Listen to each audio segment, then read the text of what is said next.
All right, so you're ready to really dig into moral reasoning, huh? And one a philosopher's perspective on it. Well, you've come to the right place. That's what we're here for. And we've got just the source for you. Buckle up. The Stanford Encyclopedia of Philosophy's entry on moral reasoning. Perfect. Have you ever like sat there and thought, how do I actually make moral decisions? Right. Like what is even happening in my brain? It's a great starting point because it's not simply like knowing what's right and what's wrong, and having that gut feeling. It's really the thinking process that you go through to figure out what you should do given what you believe. So you're saying it's not just having a moral compass, it's knowing how to use it Exactly. and how to navigate with it. That's a great analogy, especially when things get a little tricky. Yeah, like what about when you get two different signals or something? Well, and on that note, there's some really interesting research in empirical ethics suggesting that even with the best intentions, we don't always reason in the best way possible. Oh, really? We fall prey to all sorts of inconsistencies and biases, and even something called moral dumbfounding. Moral dumbfounding, what is that?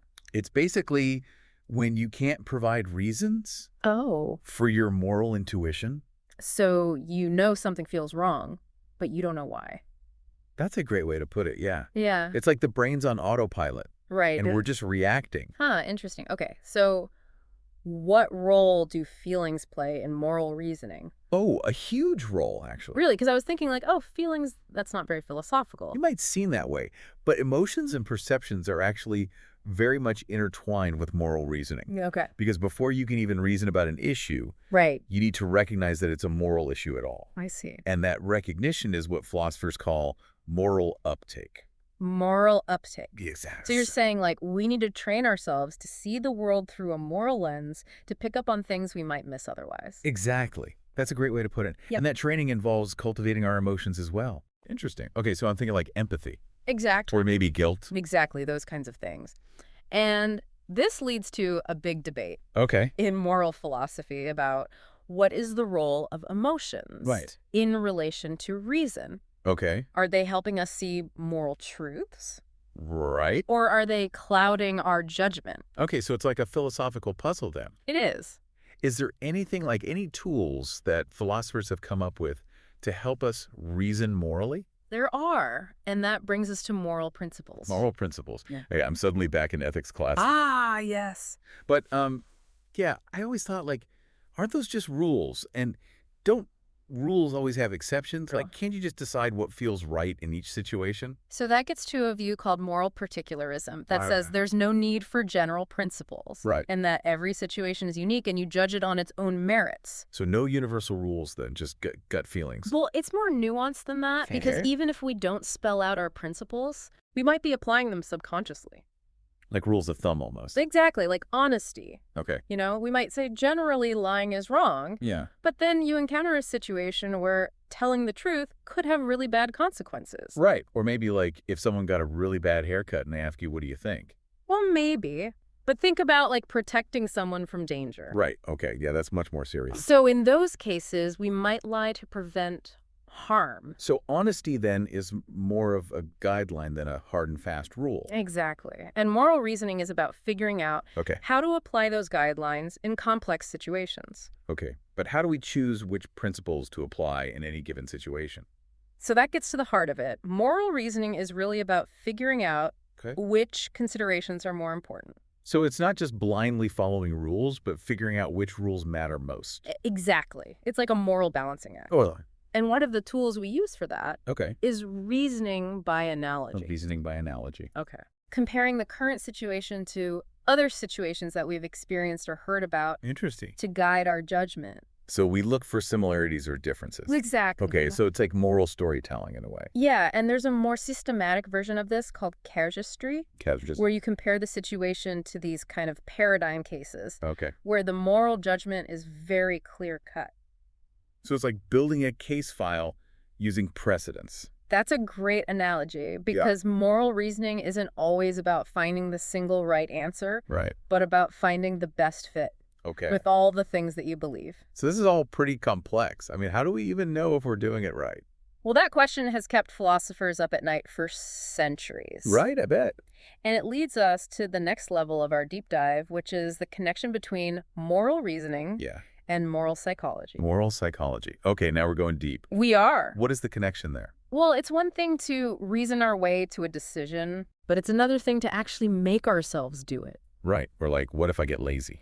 Yeah. What if your desires pull you in another direction? It's like when you know you should eat healthy, but then the piece of cake is right there. Exactly. So moral psychology helps us to understand the relationship between our thoughts, our feelings, and our actions.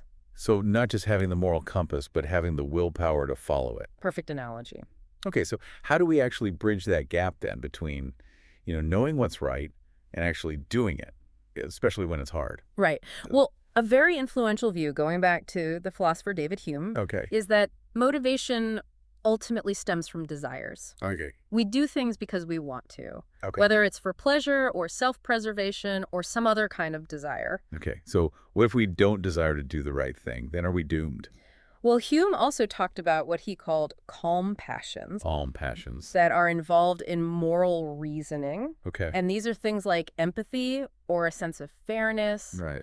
or even a desire for approval from others. So things that can kind of override those more base desires. Right, and that can motivate us to do the right thing even when it goes against our immediate self-interest. Okay, but what if doing the right thing demands some serious sacrifice? Right. Like what if it clashes with our deepest desires?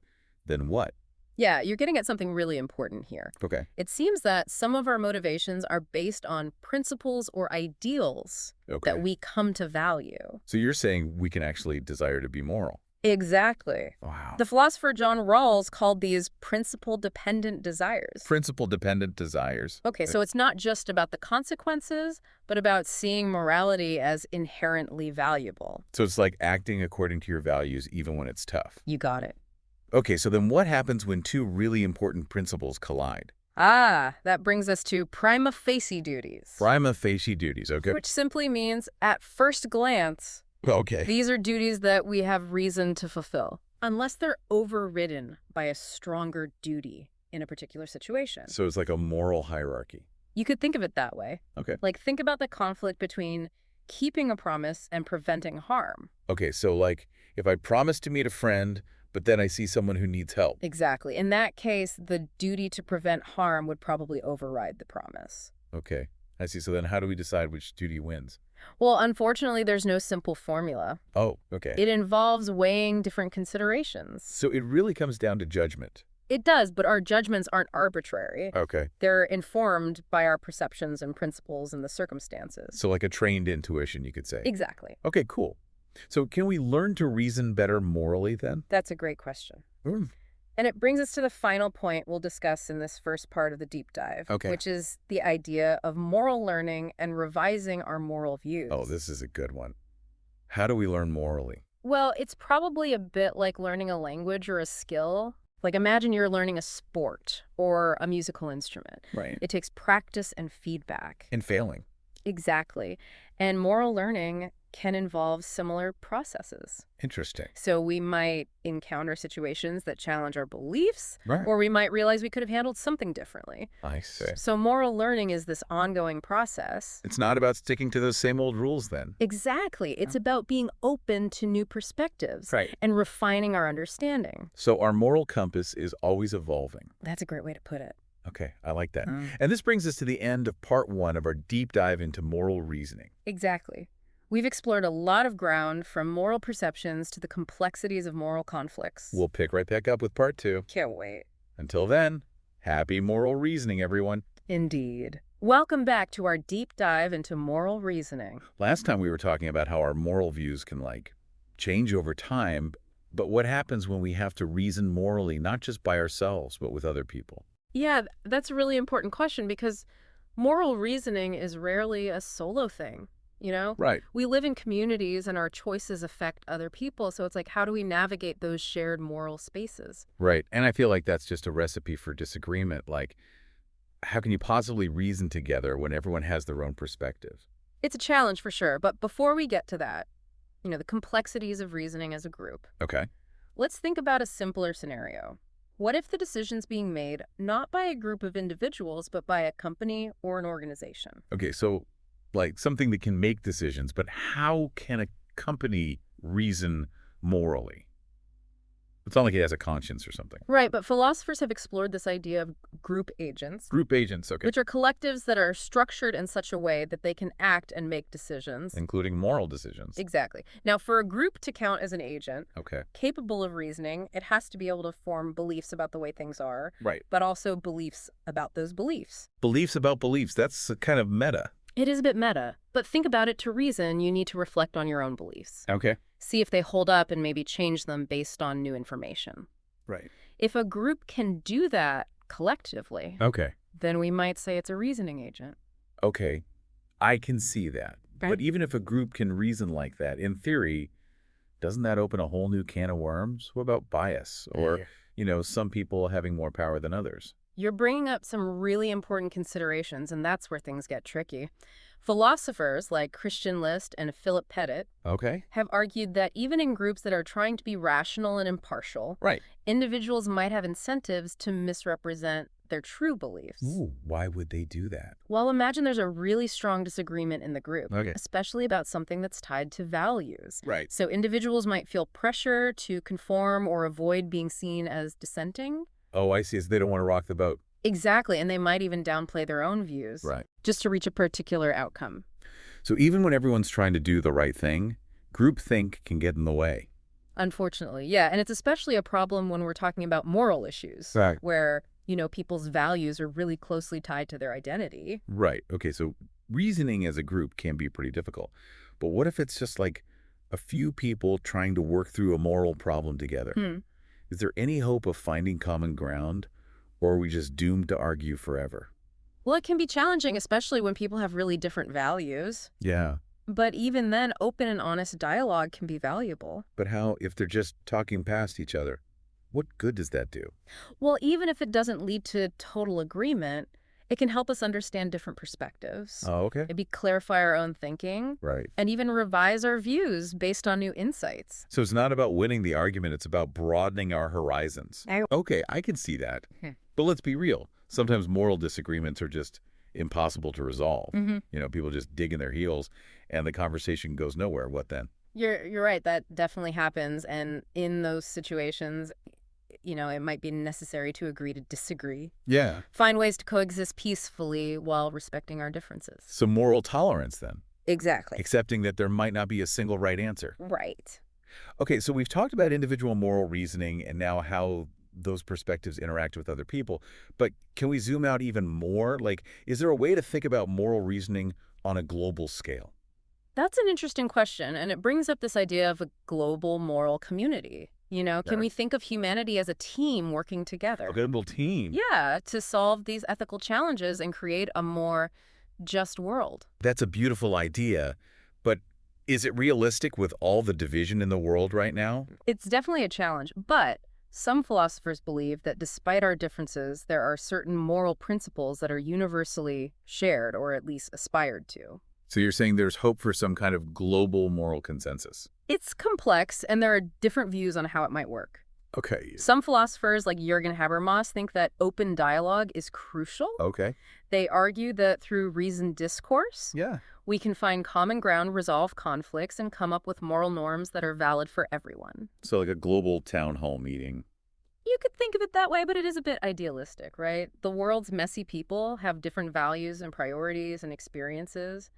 Can we really expect everyone to agree on what's right and wrong? Yeah. I mean, good luck with that. Right. Some philosophers are skeptical about reaching a full moral consensus. Okay. But even if we don't get there, there's still value in striving for greater understanding and cooperation. Right. So even if we can't agree on the answer, we can at least understand each other's perspectives. Exactly. And that brings us back to the importance of moral reasoning, not just as a solo thing, Right. but as something we do together. Oh, I like that together. When we're willing to listen to others and challenge our own assumptions. Okay. That's how we create the potential for moral progress. I'm feeling inspired. Now it's like we're all part of this huge moral experiment, figuring things out as we go. Yeah, and that highlights something really important about moral reasoning. What's that? It's a process. It's a journey we're all on together. Okay, so we've journeyed through the ins and outs of personal moral choices and zoomed out to that big picture of a global moral community. It's been quite the deep dive. Yes, it has been a really fascinating exploration. From those individual moral perceptions we all have Hmm. to navigating moral disagreements with others. We've really gotten to the heart of what moral reasoning is all about, how we handle those tough moral dilemmas, how our feelings and motivations get all tangled up in the process. Yeah, and how we can learn and grow ethically throughout our lives. Right. And we even tackled that tricky question of how we reason morally together, how our choices impact others, and how we can find some common ground despite our differences. It's been a wild ride, but before we wrap up, I have one last question for you. We've talked about moral reasoning as this ongoing process, something we can develop and refine over time. Yeah. But I'm wondering, is there an end goal? Is there like a destination, a point where we've achieved perfect moral reasoning? That is a great question, and one that philosophers have grappled with for ages.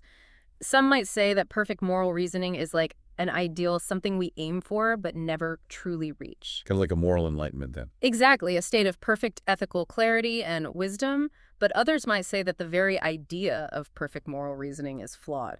Really, how so? Well, they might point out that morality is messy, it's complex, it depends on the situation you're in. There are always going to be multiple perspectives to consider. Right, and even the best thought out decisions can have unforeseen consequences. Precisely. So it's not about finding that one right answer. It's more about engaging in the process of moral reasoning itself with humility and a willingness to learn and change along the way. So being open to revising our views as we encounter new information. Exactly. And that emphasis on the process rather than a fixed endpoint is really important to many contemporary philosophers. Interesting. They see moral reasoning as this ongoing conversation, a collaborative effort to make sense of the world and our place in it. It's like we're all figuring it out together. Exactly. And that brings us back to something we've touched on a lot in this deep dive, the importance of humility in moral reasoning. Humility. Yeah, recognizing that we don't have all the answers, that we're going to make mistakes. Yeah. And that it's okay to change our minds. Right. And that openness to change is key for both individual and collective moral progress. I love that idea that we're all on this journey together and that it's never truly over. I think that's a really beautiful way to look at it. This has been a truly incredible deep dive. I feel like I've gained a whole new understanding of moral reasoning, and it's left me feeling really hopeful. Me too. It's been a pleasure exploring this with you. And to our listeners, thank you so much for joining us on this deep dive into moral reasoning. We encourage you to keep those conversations going. Pay attention to how you approach those ethical dilemmas, big and small. And remember to be curious, be compassionate, and most importantly, be open to changing your mind, because the journey of moral reasoning is a lifelong adventure. And we'll see you next time for another deep dive into a fascinating topic.